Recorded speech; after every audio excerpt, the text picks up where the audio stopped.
राज्य विधिमंडळाचं हिवाळी अधिवेशन सध्या नागपूरमध्ये सुरू आहे आणि यामध्येच विधानसभेतील आसन व्यवस्थेवरून काँग्रेस आणि ठाकरे गटामध्ये जुंपलेली पाहायला मिळाली। आपल्यासोबत आमदार राम कदमजी आहेत। सर, एकीकडे विरोधक सत्ताधाऱ्यांमध्ये जुंपलेली पाहायला मिळते हिवाळी अधिवेशनामध्ये, मात्र महाविकास आघाडीतच जुंपलेली पाहायला मिळते आसन व्यवस्थेवरून।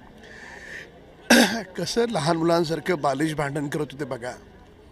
सभागृहामध्ये तुम्ही कुठे बसलाय हे महत्त्वाचं का? सभागृहात तुम्ही ज्यांनी तुम्हाला निवडून दिलंय त्या गोरगरिबांचे प्रश्न तुम्ही कसे मांडताय, त्यांना न्याय कसा येत आहे, काय महत्त्वाचं आहे? माजी मुख्यमंत्री पृथ्वीराज चव्हाण साहेब सुद्धा 7व्या रांगेत एकेकाळी बसत होते, त्यांनी कधी तक्रार केली नाही। हां, ज्येष्ठतेप्रमाणे क्रम असावा याबाबत दुमत नाही, पण हा काही भांडणाचा मुद्दा असू शकत नाही। म्हणजे हे दोन्ही पक्ष उभाटा आणि काँग्रेस सत्तेसाठी आणि खुर्चीसाठी कसे हापापलेले आहेत त्याचं चित्र पूर्ण आज महाराष्ट्रानं पाहिलं।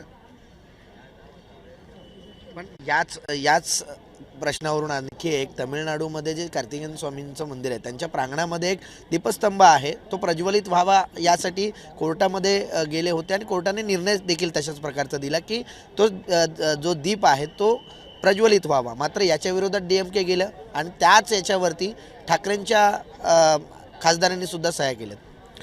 नाही, उद्धव ठाकरेंचा हिंदू विरोधी चेहरा पुन्हा एकदा नव्यानं समोर आला।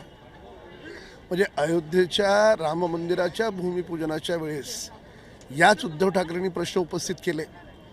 असे 500 वर्षांनंतर मंदिर उभं राहत होतं, आनंदाचा प्रसंग आहे। उद्धव ठाकरेंकडून स्वागत व्हायला पाहिजे होतं, झालं का स्वागत? नाही झालं। उलट त्यांनी त्याच्यावर प्रश्न उपस्थित केले।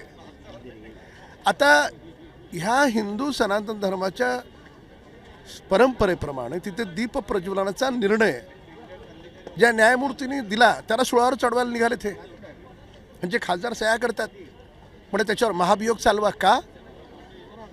सनातन हिंदू धर्माची परंपरा आणि संस्कृती टिकवण्याचा प्रयत्न ज्यांनी केला, स्वर्गीय बाळासाहेब ठाकरे असतं काय केलं असतं? त्या न्यायमूर्तीला बोलून त्याची पाठ थोपटली असती। आणि या ठिकाणी उद्धव ठाकरे काय करतात? तर त्याच्यामुळे उद्धव ठाकरेंचा हिंदू विरोधी चेहरा, कोविड काळात बिअर बारचे टाळे ताबडतोब उघडणारे उद्धव ठाकरे मंदिराचे टाळे उघडत नव्हते आणि म्हणूनच त्यांनी हिंदुत्व सोडलं, म्हणूनच 50 लोक त्यांना सोडून गेले।